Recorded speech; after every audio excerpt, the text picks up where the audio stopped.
Afrika haweenku maaha feedha aadan oo kaliya balse waxa ay yihiin garbaha lafdhabarta iyo awoodda dhaqaajisa halganka nolosha qoyska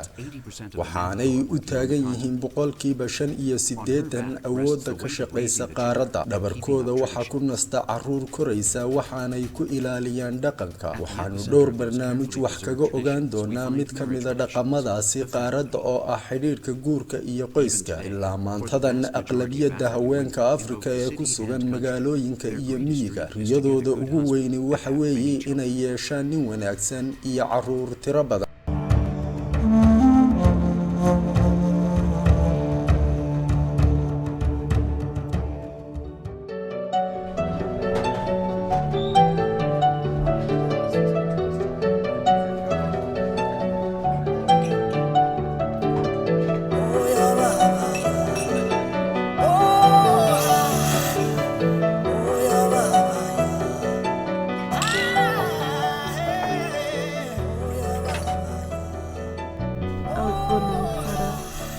When I was 16 years old,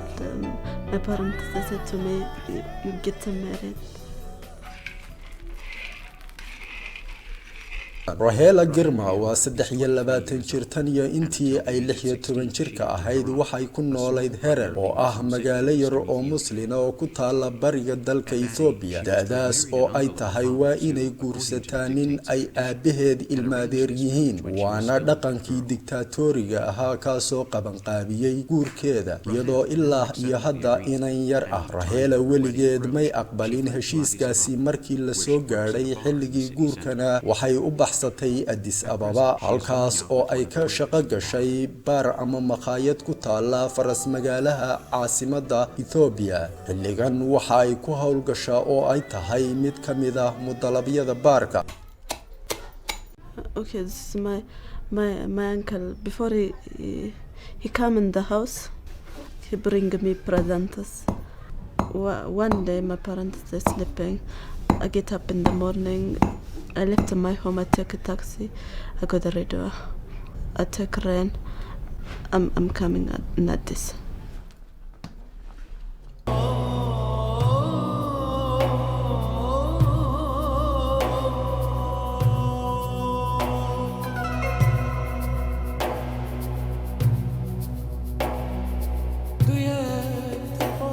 Ethiopia waa wadan Kristaan oo ay ku xeeran yihiin wadamo Muslim ah Hererna waa magaalo Muslim oo ka binaysan bartamaha wadan Kristaan balse magaca Herer waa magaalo ay adag tahay inaad magacdil ku samayso waxaanay ka mid tahay afarta magaalo ee barakaysan ee Islaamka waxaanay leedahay 100 masaajid iyo meelo qadiimi ah oo soo jiidasho leh muddo qarniyo ah Herer waxa ay tiir dhexaad u ahayd ganacsiga Ethiopia iyo xeebaha Soomaalida si loo badbaadiyo oo loo ilaaliyo barakada iyo sareynta ganacsiyadeed ee Herer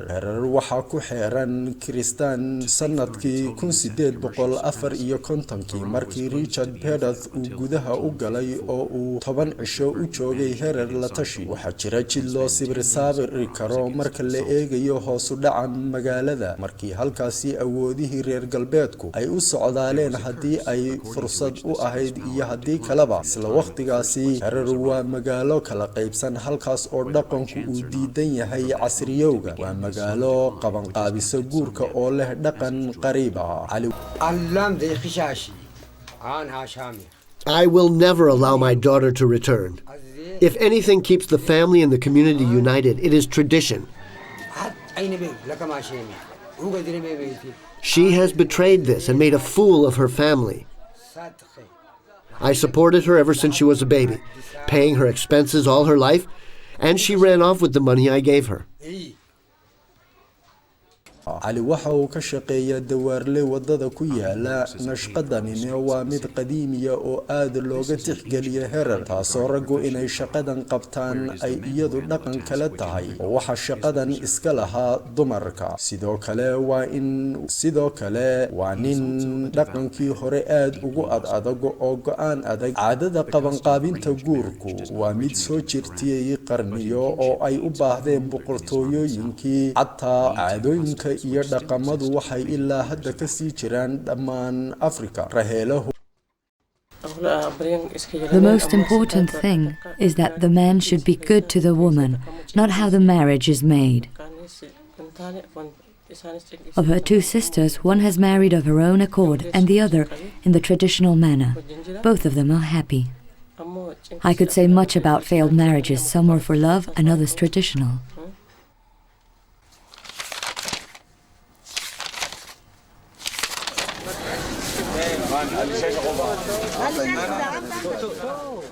raheelo hooyadeed waxay ka shaqaysaa ay iibisaa jaadka qaadku waxa uu leeyahay mirqaan waxaana lagu cunaa dhammaan geeska Afrika qaar waxay u cunaan inay si fiican ugu shaqeeyaan qaar ayaa sheegay in ay wax ku bartaan xaadirkan ku soo dhawaada munaasabad aroos iyo damaashaad